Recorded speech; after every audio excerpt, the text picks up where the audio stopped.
c'est une question véritablement complotiste. Personnellement, je ne pense pas. Mais on peut tout imaginer, hein.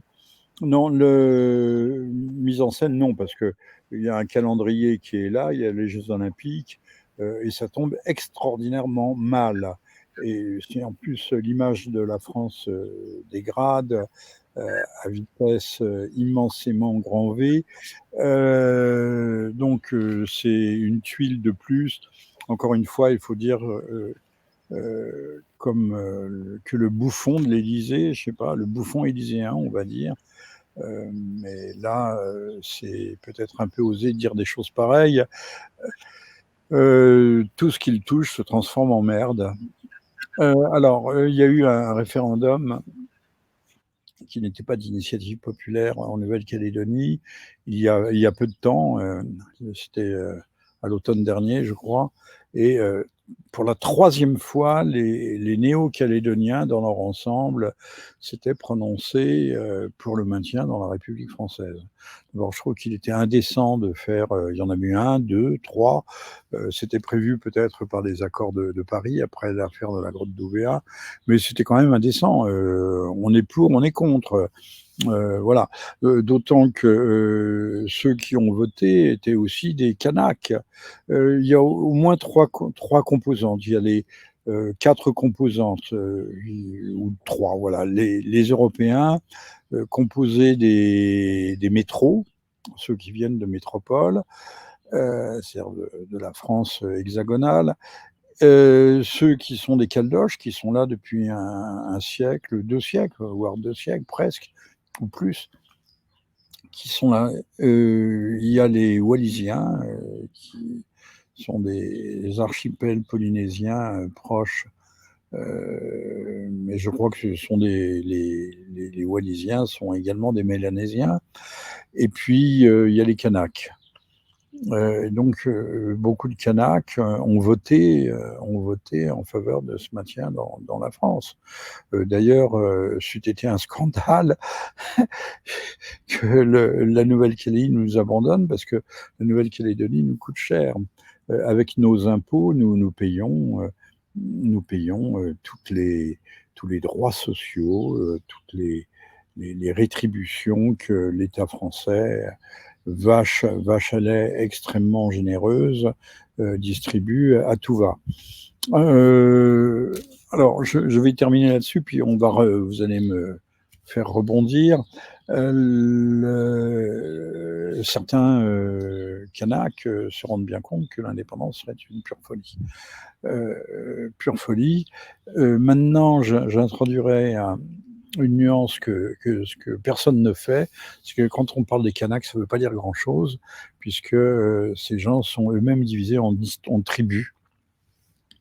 Et encore à la fin du siècle dernier, peut-être au début de celui-ci, il y avait, alors on va dire que ce que je dis est affreux, c'est un scandale épistémologique et historique, il y avait des tribus garde-manger. Ces gens avaient des mœurs bien à eux, des mœurs de Mélanésiens, comme les Papous de Nouvelle-Guinée. Il n'y a pas de honte à cela. Et je pourrais y revenir plus abondamment à une autre occasion. Les gens du bail étaient bien gardés, parce qu'entre les marécages, les serpents minutes et les tribus Nyam-Nyam, enfin Nyam-Nyam c'est un mot africain, qui étaient là, qui montaient la garde, on n'avait pas tellement envie de s'échapper. Voilà, la mer, l'air calme, tout ce que l'on veut, enfin c'était loin la Nouvelle-Calédonie.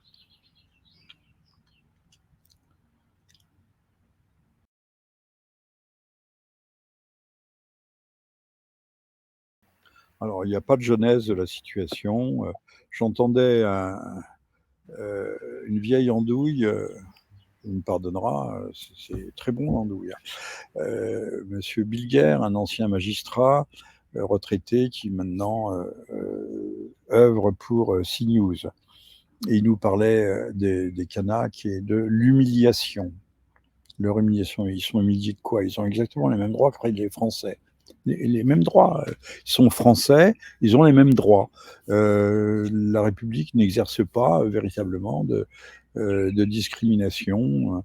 Ils sont même un peu gâtés parfois, justement parce qu'en raison d'un wokisme rampant et latent, on considère que les racisés ont peut-être plus de droits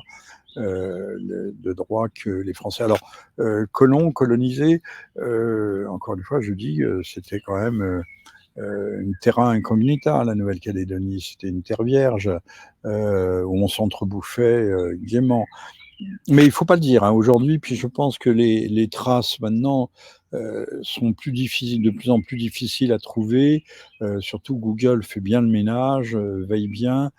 Comme sur le site Natura Science, on disait beaucoup de choses sur les ceintures de Van Allen et leur infranchissabilité, le fait que dès qu'on en avait passé une certaine altitude, vers 700-800 km, on commençait à entrer dans un grille-pain et que de ce point de vue-là, même si on nous a dit que vous voyez, je fais une digression, que les astronautes avaient slalomé fait du gymkhana entre les tempêtes solaires. Enfin, tout ça ne tenait pas vraiment debout. Mais même Natura France, au fil du temps, des années, des mois, a viré sa cutie et n'est plus aussi catégorique qu'elle l'était il y a encore 20 ans. Alors revenons pour l'anthropologie, et je ne parle pas de l'anthropophagie kanak. Encore une fois, toutes les tribus ne pratiquaient pas la chose au même titre, mais on sait que parler de l'Afrique, il faut distinguer l'Afrique sahélienne de l'Afrique des forêts. Et dans l'Afrique des forêts, il y a différentes tribus. Il y a des tribus féroces, des tribus bouffeuses. Et puis, je me souviens d'un chauffeur au Libéria qui avait amené une petite jeune femme, la pauvre, une petite crew. Et alors, elle était terrifiée quand elle m'a vu, elle tremblait, et le gars lui a dit non, non, ne fais pas de soucis, les Blancs ne mangent pas. Parce qu'on nous dit pas tout, évidemment, on nous dit même rien, l'essentiel est toujours caché. C'est, pour revenir à l'astronomie, c'est la matière noire de l'univers qui pèse plus lourd que la matière visible, mais la matière noire est soi-disant inexistante. Alors, les Kanaks sont-ils, comme disait Monsieur Bilger, pour retomber sur nos pattes et à CNews, ils sont humiliés, mais humiliés par qui, par quoi? Ils vivent chez eux, ils mangent leurs cochons. Quand j'ai fait mon service militaire, j'étais à la 4e compagnie commando de choc, et à la 4e, à la CC, à la première compagnie commando, il y avait des Kanaks. Et les Kanaks avaient une spécialité, ils buvaient du Méden après rasage, parce que ça coûtait moins cher que du vil alcool. Et je sais de leur récit qu'en Kanaki, eh bien, on n'hésitait pas à faire fondre les boîtes de cirage pour y trouver une ivresse de bon aloi. Tout ça pour dire qu'il existe, c'est épistémologiquement terrible, désonérant, féroce. Il faut bannir la vérité, il faut bannir les faits, qu'il existe des différences anthropologiques entre les hommes et même entre les Kanaks. C'est comme ça. Donc, lorsqu'on a parlé de racisme anti-blanc, mais c'est du racisme aussi anti-wallésien, et puis il y a des Chinois, hein. Là-bas en Nouvelle-Calédonie, c'est du racisme à l'égard, c'est de la xénophobie à l'état pur, mais une féroce xénophobie. Sur 140 000 habitants, je crois, de la Nouvelle-Calédonie, il y a la révolte de la jeunesse, le vase démographique déborde, ils sont 20 000, et ce ne sont pas des petits pillages qui ont eu lieu, hein. Ce sont tous les supermarchés, les grandes surfaces, tout a cramé. Et j'entendais France Culture, où sont des gens très honnêtes, ils disaient dans les quartiers résidentiels, des bandes s'arment et mettre des barrages, des bandes. Alors les bandes, c'était ceux qui se défendaient, hein. Voilà comment l'information est faite par France Culture aussi. Les bandes, c'est ceux qui craignent pour leur vie. Et pour leur vie, parce que le vivre ensemble, n'est pas au rendez-vous. C'est bien dommage, mais c'est ainsi. Alors il faudrait, pour aller à bride abattue, rapprocher ça aussi. On a parlé de guerre civile, il faudrait peut-être y revenir. Ah oui, Mayotte est au bord de l'explosion. Mayotte, on oublie, on a l'impression que ce sont des colonies effrayantes, que la France maintenant maintient ses peuples en servage, en suggestion. Ils ont tous les droits, ils ont tous les droits, tous les droits, les mêmes que les nôtres. Ils ont le RSA, ils ont le SMIC, ils ont les allocations parents isolés, ils ont les allocations logement, tout comme nous. Tout. Donc là aussi, la France vache à lait. Et les Mahorais sont des gens qui ont voté pour ne pas quitter la France, au contraire des Comoriens, des Comores. Mais le vase des Comores, maintenant, se déverse sur Mayotte, et de Mayotte, subrepticement, l'État français importe des Comoriens par vol entier, je dis pas par bateau, mais parce que c'est un peu loin, mais par vol entier pour nous submerger encore un peu plus.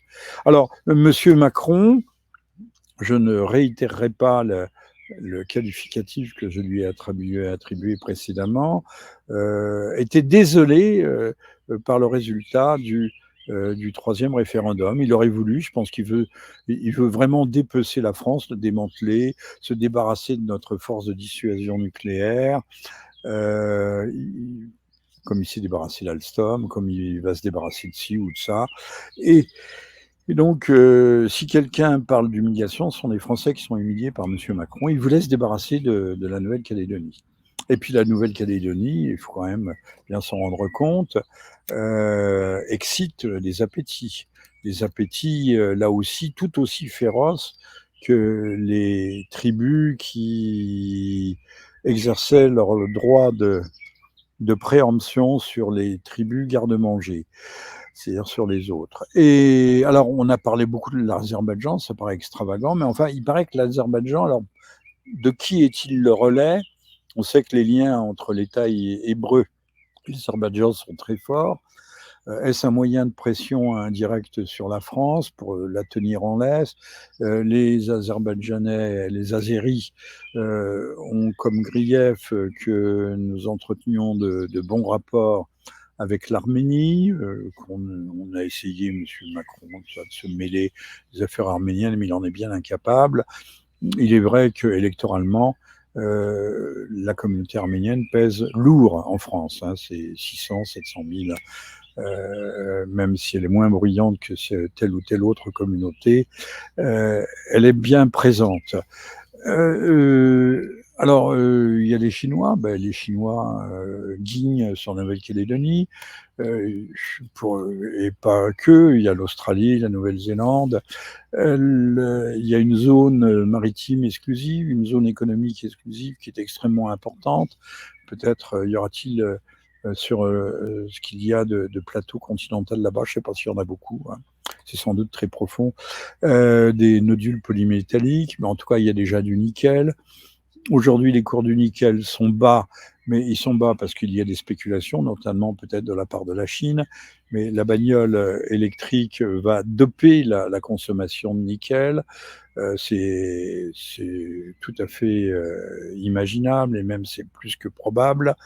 Donc les Chinois voient aussi que si un jour il y a un conflit dans le Pacifique Sud, dans ces mers très extrêmes orientales, bien la Nouvelle-Calédonie constituera un porte-avions, comme elle l'a fait pour les Américains en guerre contre le Japon. Donc la valeur géostratégique et géopolitique aussi, géoéconomique de la Nouvelle-Calédonie est indéniable. Mais M. Macron s'en serait bien débarrassé. Débarrassons-nous des confettis d'empire. Que restera quand on sera à poil, ben, on détachera la Bretagne, le Pays Basque, le Languedoc, les Flandres, l'Alsace, la Lorraine, et on rendra peut-être la Savoie aux Savoyards, puisque je rappelle que la Savoie, comme le comté de Nice, sont devenus français de façon beaucoup plus récente, enfin plus récente, que la Nouvelle-Calédonie, qui est plus ancienne dans le panier, dans le giron, si je puis dire, dans le giron français. Voilà, donc les convoitises, les appétits sont extrêmes et beaucoup vont pousser à la roue. Alors, on ne peut pas non plus taxer les Américains, encore que, ou les Anglais. Enfin, derrière l'Australie et la Nouvelle-Zélande, il y a l'Angleterre, hein, qu'on le veuille ou non. Il y a la monarchie britannique. Hein.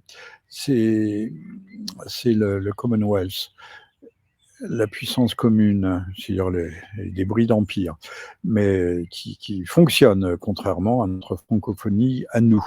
Donc les Américains, alors on pourrait taxer ça, effectivement, pour revenir à votre question un peu vaguement complotiste du départ, à une révolution orange. Mais le pauvre monsieur Macron, lui, n'y est apparemment pour rien. De toute façon, il n'a pas prévu, alors que tout était prévisible.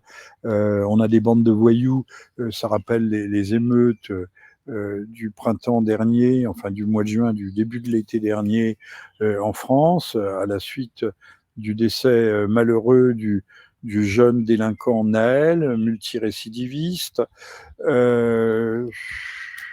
Ah oui, il faut appeler il chat un chat, il n'y a plus rien.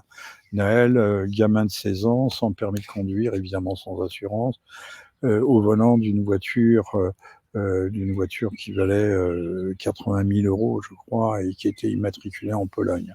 Mais tout le monde trouve ça normal. Hein. Tout le monde, même monsieur Yule, qui a sorti la flamme olympique du Belém, qui est un bateau à voile et à vapeur. Monsieur Yule avait pris fait et cause contre les violences policières et en faveur du jeune Naël et malheureux Naël, dont la carrière s'est trouvée raccourcie par ces, ces braquages de volants, hein, s'entend, ces braquages intempestifs. Voilà. Donc, oui, ça pète un peu partout. Vous me parliez tout à l'heure, je crois, hors micro, d'Haïti. Bah, Haïti, personne ne le dit, mais c'est une guerre perpétuelle entre mulâtres, ce qu'on appelle les mulâtres, les métis, mais c'est le nom, hein, c'est mulâtre, je peux rien, c'est comme ça. Euh, Entre mulâtres et noirs. Noirs, ces gens sont quand même indépendants depuis 2 siècles, mais c'est toujours la faute de la France, parce que c'est vrai que Haïti a indemnisé en partie les, les exploitations qui avaient été expropriées. Mais enfin bon, c'était l'accord qui avait été passé à l'époque. Mais au bout de 2 siècles d'indépendance, la preuve n'est pas faite que ces pays soient totalement viables. Alors vous pouvez extrapoler la situation d'Haïti sur la Nouvelle-Calédonie, livrée aux tribus Kanak dévoreuses de je sais pas quoi. Mange-t-il des chauves-souris? Il n'y a pas de pangolin là-bas. Bon, vous voyez un peu ce que ça pourrait donner. Et la France, déjà chassée du Sahel comme une malpropre, et ça commence en Afrique de l'Ouest, au Sénégal, partout, sera encore un peu plus à poil, mais elle pourra se mettre une plume quelque part, ça fera de la décoration.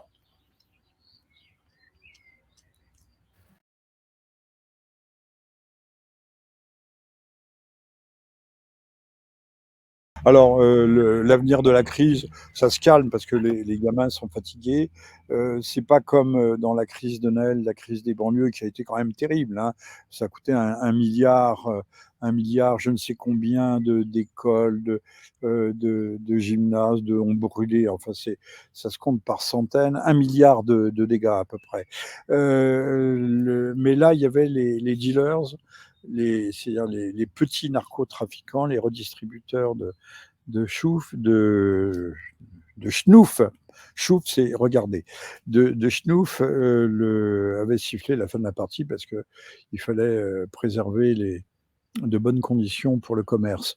Là-bas, je ne crois pas que ça soit la même chose, mais enfin, ils vont se fatiguer, ils ont tout cramé. Alors, comme ils ont tout cramé, et puis ce qu'on ne dit pas et ce que vous ne verrez pas dans les médias, c'est que la France a envoyé l'armée. Alors, avec bien sûr pour consigne de ne pas tirer, on multiplie les arrestations, mais que vont-ils faire de tous ces gamins qui ont compris que ont compris, il y a quelques années, il y avait ce qu'on appelait des caillassages, hein. On guettait les voitures, on leur balançait un pavé dans le pare-brise, il y a eu des morts comme ça. Mais est-ce que le racisme anti-blanc, ou anti-étranger, est curable? C'est pas sûr. C'est une maladie endémique qui dure et perdure. Lorsque les gens de Reconquête parlent du racisme anti-blanc et anti-français, ils n'ont pas entièrement tort, hein.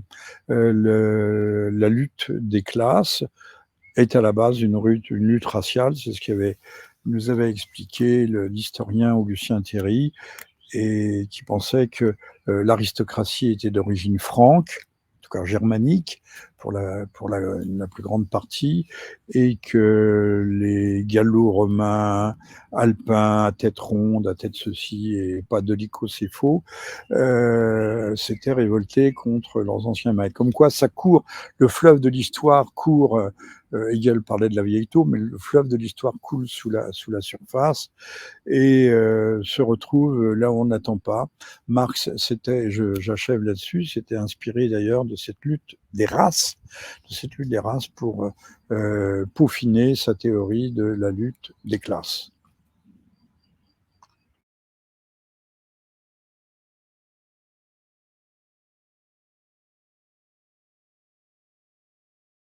Enfin, alors, euh, bon, on voit bien que on a parlé à propos de la Nouvelle-Calédonie de risque et de possibilité de guerre civile, hein. Oui, oui, la question se pose, mais là, elle s'est posée de façon très, très ouverte, de façon très explicite, comme pour Mayotte. Mais enfin, Mayotte, c'est pas la même dimension, hein. Et les enjeux ne sont pas non plus les mêmes. Mais il y a une sorte de guerre civile froide. Alors, j'ai écrit un livre qui portait pas sur les événements, sur la violence proprement dit, mais je vous recommande de lire. Je crois qu'il était plutôt intéressant. C'était à l'époque où on faisait encore le distinguo. C'est pas vieux, hein. On faisait encore le distinguo entre droite et gauche. Et je tendais à montrer que les questions ne se posaient pas en ces termes. Donc, la guerre civile froide, Jean-Michel Vernochet, c'est une bonne lecture. Et en plus, voilà. En plus, il y a une guerre civile qui se livre. Enfin, on n'a jamais vu ça à Ancarville, ce guet-apens, ça s'appelle comme ça, par un commando. Une voiture percute un fourgon cellulaire, et on commence à abattre froidement les 5 gardes. Je dis les abattre, on leur a pas demandé de mettre les mains sur la tête, de lever les bras ou de se coucher sur le sol. On ne les a pas menacés avec une arme, on les a abattus. Alors, la première réflexion qui vient en tête, c'est qu'on est dans un film, on est dans Netflix, on est dans Hollywood. Il n'y a que dans le cinéma américain où la vie humaine a aussi peu de valeur. Ça a commencé avec les Allemands dans les films de guerre américains. On tuait, on tuait, on tuait, on tuait. Personne n'avait de question morale. Et puis, il y a aussi un élément très étranger à notre culture, qui n'est pas judéo-chrétienne, mais qui est helléno-chrétienne, à notre culture catholique, c'est le pardon des offenses, alors que le judéo-protestantisme américain, lui, cultive la loi du talion. Il faut se venger. C'est un thème récurrent, se venger, se venger, se venger, jusqu'à la folie. Je pourrais citer Stendhal à ce propos, mais nous n'en avons pas le temps et nous n'avons pas le loisir. Donc, on abat des hommes comme ça, froidement. Là, on est passé dans une autre dimension. On sait qu'il y a des zones interdites, comme la banlieue nord de Marseille, mais il y en a bien d'autres. Je crois que cette année, les, les liquidations interbandes ont fait quelques 50 morts et 70 blessés ou quelque chose d'approchant. On voit bien il y a un dérapage sociétal et que la situation devient hors contrôle, comme on dit. Mais à côté de ça, donc nous aurons des personnes transgenrées, trans tout court, qui vont trimballer la flamme olympique, ce qui montre qu'on confond l'olympisme, on confond le sport et le carnaval de Rio. Mais on sait qu'en marge du carnaval de Rio, il y a un nombre considérable de morts et que la société brésilienne est une société racialement extrêmement hiérarchisée. Il existe une quarantaine de mots pour désigner toutes les nuances, non pas du gris, mais du bistre et du non-bistre, et que la société brésilienne est violente par essence. Donc je termine en disant, puisque je parle du Brésil, on pourrait parler aussi de la cartélisation de la France. La France commence à ressembler un peu aux mauvaises parties du Mexique, aux parties qui sont là aussi en proie aux maras. Aux maras, qui, vous savez, sont les petites mains armées, mais qui en Amérique centrale se comptent par dizaines de milliers. C'est ces jeunes gens qui sont tatoués des pieds à la tête, qui cultivent d'ailleurs le satanisme, plus ou moins, et qui sont les porte-flingues ou ce qu'on appelle les mules, les portes de la drogue, ils assurent la sécurité. Enfin, ils ont des rôles. Je vous renvoie sur les maras. Il y a la Mara Troucha, je crois. Regardez un peu, parce que ils se font eux-mêmes la guerre. On n'en est pas encore là tout à fait à Marseille, mais les choses croissent. Et ça, c'est le résultat d'une immigration massive et qui n'est pas tout à fait heureuse. Elle devient franchement malheureuse par les temps qui courent.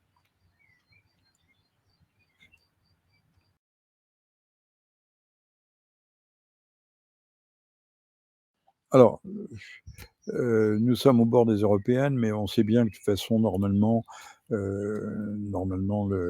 l'Europe est commandée de l'extérieur. Elle est commandée par le Forum économique mondial, par l'OTAN, par la CIA, le MI6 anglais, puisque l'hypothalamus de la planète n'est pas à Wall Street, il est dans la Cité de Londres.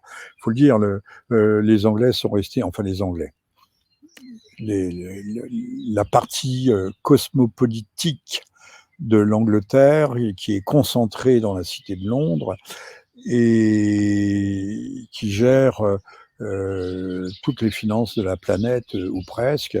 Il existe un certain nombre d'ouvrages sur la question. Je vous y renvoie. Donc, Fico n'a pas été abattu a été abattu par un homme quelconque. J'ai toujours pensé que ce type d'assassinat, parce qu'il lui a balancé 5 balles, hein, donc M. Fico est toujours entre la vie et la mort, hein, dont une qui a déchiré les intestins. Et euh, si ces gens n'agissent pas sous hypnose, d'abord ils doivent avoir des fragilités, et puis ils peuvent être conditionnés. Les moyens de conditionner les hommes existent et ils sont extrêmement performants. Le Fico casait toutes les cases. Il était pro-ukrainien, enfin pro-ukrainien, pro-russe dans la guerre de l'Ukraine, il était anti-LGBT, enfin bon, c'était le profil même typique de l'antimondialiste. C'est une horreur. Donc, s'il y avait eu un axe entre la Slovaquie, la Hongrie, la Roumanie, etc., là, c'était la fin la mort du petit cheval et la fin des haricots. Fico était l'homme à abattre. Il fallait pas qu'il consolide ses positions, surtout au moment des élections européennes. L'Europe orientale est un enjeu, et un enjeu géopolitique majeur actuellement. Ça, il faut bien le comprendre. Il n'y a que M. Macron qui ne doit pas comprendre grand-chose. D'ailleurs, je peux ajouter un mot. Au moment où M. Macron veut envoyer des soldats en Ukraine, au sol, notre prélevé sur nos faibles contingents, il n'est pas capable de rétablir l'ordre ni à Mayotte ni en Nouvelle-Calédonie. C'est quand même prodigieux, mais il envoie quand même des éléments de l'armée, ce que l'on ne dit pas, et il va falloir qu'il dégarnisse plus ou moins son dispositif pour l'inauguration des Jeux Olympiques. Je ne sais pas s'il le fera vraiment, mais on a retiré, à ma connaissance, on a retiré tous les gendarmes de la Réunion. Donc, s'il y a des bandits qui veulent s'en donner à cœur joie, ou des jeunes trublions, des jeunes émeutiers, ils peuvent y aller. Il n'y a plus de gendarmerie. La gendarmerie, c'est l'armée aussi, hein, je le rappelle. Donc, on va dégarnir ici et là pour essayer de colmater les brèches. Mais comme le faisait remarquer quelqu'un, ça commence à manquer de bouchons pour, pour colmater les trous dans la coque. D'autant que M. Macron, lui, est enfermé dans la cale avec une hache, et tamponne à, à, à cœur, à cœur que veux-tu, tamponne la coque pour la faire éclater. Voilà. Mais avec des chefs d'État et de gouvernement tels que nous en avons, nous n'avons vraiment, vraiment pas besoin d'ennemis. Donc, on n'a plus besoin d'armée. Voilà.